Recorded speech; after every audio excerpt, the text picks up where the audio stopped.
Welcome back guys. अब से हम सी शार्प के मेन कॉन्सेप्ट्स को अंडरस्टैंड करने वाले हैं। Means object oriented programming language. C sharp एक ऑब्जेक्ट ओरिएंटेड प्रोग्रामिंग लैंग्वेज है, इसीलिए हम अब इसके ऊप के कॉन्सेप्ट्स को अंडरस्टैंड करेंगे और देखेंगे कि सी शार्प का सिंटैक्स क्या है फॉर ऊप और सी प्लस प्लस का सिंटैक्स क्या था।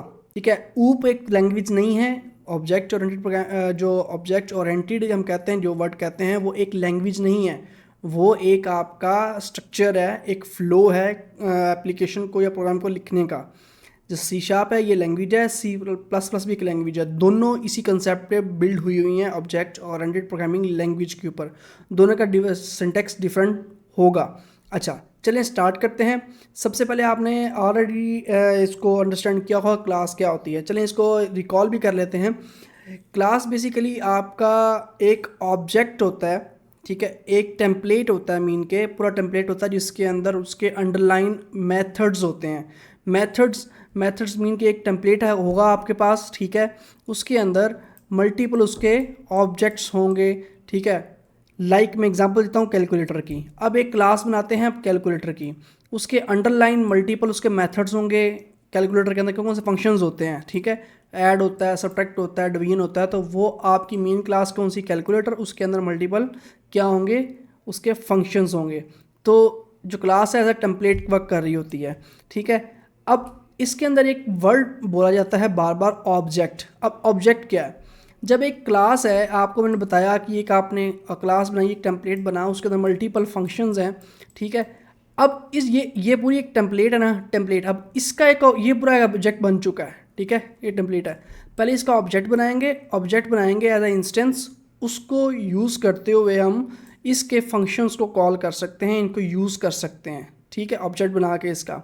तो इसीलिए हम कहते हैं object oriented programming language mean के एक क्लास है, उसका आप एज ए ऑब्जेक्ट बना लेते हैं। ठीक है, इसका ऑब्जेक्ट बन गया, उसको फिर आप यूटिलाइज कर रहे होते हैं। मल्टीपल ऑब्जेक्ट्स भी आप क्रिएट कर सकते हैं, लाइक ऑब्जेक्ट 1, ऑब्जेक्ट 2, ऑब्जेक्ट 3। ठीक है, हर एक ऑब्जेक्ट डिफरेंट होगा, हर ऑब्जेक्ट पे आप मल्टीपल फंक्शंस कॉल कर सकते हैं डिफरेंट वैल्यूज़ के साथ।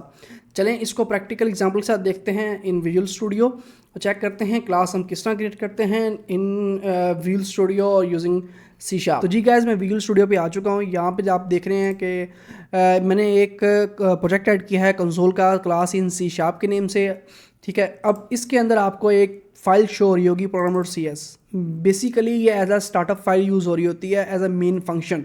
आप ये समझें कि आपको एक कोड नहीं लिखना पड़ रहा जिसमें पब्लिक स्टैटिक वाइड मेन लिखा हो, वो नहीं लिखना पड़ रहा आपको स्पेसिफिकली। अब यहाँ पे क्या है, ये जो फाइल है ये एज अ मेन फंक्शन ही है। ये आप जब भी एप्लीकेशन रन होगी तो इससे शुरू होगा, ये आपका एंट्री पॉइंट होता है। तो जो भी आपने फंक्शन कॉल करना है या क्लास का ऑब्जेक्ट बनाना है या इंस्टेंस बनाना है, इसी के अंदर बन रहा होगा, जो कि एग्जीक्यूशन में यूज़ होगा। ठीक है, अब सबसे पहले देखते हैं क्लास कैसे क्रिएट होगी। यहाँ पे आप करेंगे क्या, यहाँ पे आप राइट क्लिक करेंगे, ठीक है, यहाँ पे ऐड करेंगे के बाद न्यू आइटम करेंगे। जैसे न्यू आइटम करेंगे, यहाँ पे क्लास लिखा आ रहा है, क्लास आप सेलेक्ट करेंगे, यहाँ पे लिखेंगे कैलकुलेटर। ठीक है, जैसे ही कैलकुलेटर लिखेंगे, एंटर कर देंगे, तो आपके पास की क्लास क्रिएट हो जाएगी। यहाँ पे एक फ़ाइल भी क्रिएट हो जाएगी यहाँ पे। ठीक है, अच्छा इसके साथ एक इंटरनल लिखा आ रहा है, बेसिकली ये आपका एक्सेस मॉडिफायर है। हम नेक्स्ट वीडियो में एक्सेस मॉडिफायर्स को भी अंडरस्टैंड करने वाले हैं, इसको हम प्रैक्टिस के साथ देखेंगे। अच्छा, अब कैलकुलेटर लिख लिया, अब इसके अंदर मल्टीपल फंक्शंस हम लिखने वाले हैं। लाइक आपको आइडिया होना चाहिए कि फंक्शन कौन कौन से हो सकते हैं कैलकुलेटर के, ऐड, सब्ट्रैक्ट, मल्टीप्लिकेशन। तो गाइज़ यहाँ पे मैंने फंक्शंस ऐड किए हैं, चेक करें। इसमें ऐड है, सब्ट्रैक्ट है, मल्टीप्लाई है, डिवाइड है। ठीक है, 4 फंक्शंस ऐड कर चुका हूँ मैं यहाँ इसमें इसके अंदर। अब इन्हीं फंक्शंस को आपने यूटिलाइज करना है, मीन्स के अब ये फंक्शन आपने एग्जीक्यूट करने हैं, इनको रन करना है, इसकी आउटपुट भी चेक करनी है। तो कैसे करेंगे, चले अब हम सबसे पहले चले जाते हैं program.cs के अंदर। यहाँ पे आके अब इस क्लास का ऑब्जेक्ट बनाएंगे कैलकुलेटर का। ठीक है, ऑब्जेक्ट बनेगा और ऑब्जेक्ट बनने के बाद फिर हम ऑल फंक्शंस को यूटिलाइज कर सकते हैं, कॉल करेंगे अब फंक्शंस को। ऑब्जेक्ट बनेगा कैलकुलेटर, ठीक है, इसी तरह। ठीक है, अब ये using class in C underscore उसने यूज़ किया, ये नेम स्पेस यूज़ कर रहा होता है बेसिकली ये।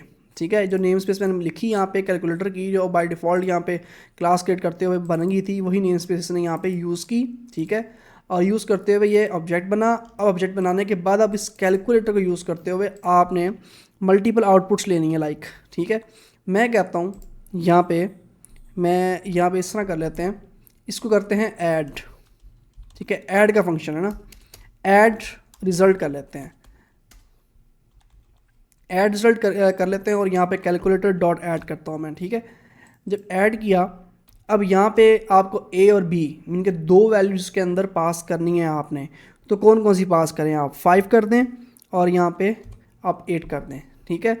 और इसमें आप इसकी पैंतीस बंद करें। अच्छा, ये आउटपुट है, इसके अंदर यहाँ पे आपने आउटपुट शो करवानी है, तो यहाँ पे आप 0 दे दें, इंडेक्स दे देंगे, मीन के आप 0 पे ये एग्जीक्यूट होगी ये वाली, ठीक है। मल्टीपल लाइक आप ये 0 क्यों दिया है बता देता हूँ आपको, ये भी चीज़ आपने पढ़ी हुई आ चुकी है ऑलरेडी। लाइक मैं इसको कर देता हूँ 9, ठीक है, 0 कर दिया, सॉरी 0 कर दिया। अब इसका रिजल्ट डिफरेंट होगा, इसका रिजल्ट डिफरेंट होगा, तो यहाँ पे आप जब दोनों को प्रिंट करवाना है तो आप इस तरह करवा सकते हो, यहाँ पे 1 कर दें, ठीक है।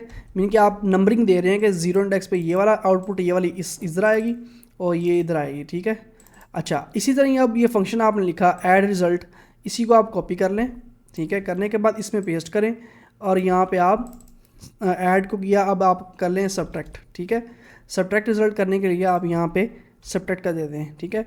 यहाँ पे दें कैलकुलेटर, ठीक है, कैलकुलेटर डॉट कर दें अब सब्ट्रैक्ट, ठीक है। जब सब्ट्रैक्ट करेंगे यहाँ पे आप इस तरह ब्रैकेट लिखेंगे, तो यहाँ पे जब माउस लेके आएंगे तो ये आपको बता रहा होगा इसमें 2 पैरामीटर्स जा रहे हैं। इसमें भी आप कर दें 9 और उसके बाद कर दें कोमा 5 कर दें, ठीक है। तो ये कर दिया। अच्छा, बाकी मैं अभी फ़िलहाल नहीं करना, बाकी आपने खुद प्रैक्टिस करनी है इसके ऊपर। मैं सिंपल आपको कंसेप्ट समझा रहा हूँ कि आप क्लास का ऑब्जेक्ट किस तरह बनता है, ये बनता है। बनने के बाद डॉट के साथ आप उसको एक्सेस करते हो उस क्लास के ऑब्जेक्ट को, मेथड्स को। तो ये मैं इसको एग्जीक्यूट करता हूँ, रन करता हूँ एप्लीकेशन को। देखें प्रोग्राम रन हो चुका है। इसकी आउटपुट आपके पास क्या शो हो रही है, ऐड रिजल्ट में 13 और 5, मीन कि इसका जो सम बना 5 और 8 का 13 और इसका बना 5। आगे नेक्स्ट सब्ट्रैक्शन का क्या है, 9 में से 5 गया तो 4 आपको रिजल्ट मिल रहा है। तो ये इसी तरह आपके पास ये सिंपल सी एग्जांपल है 4 क्लासेस, ठीक है। तो ये आपका क्लास का कंसेप्ट हो गया। नेक्स्ट हम देखते हैं एक्सेस मॉडिफायर्स।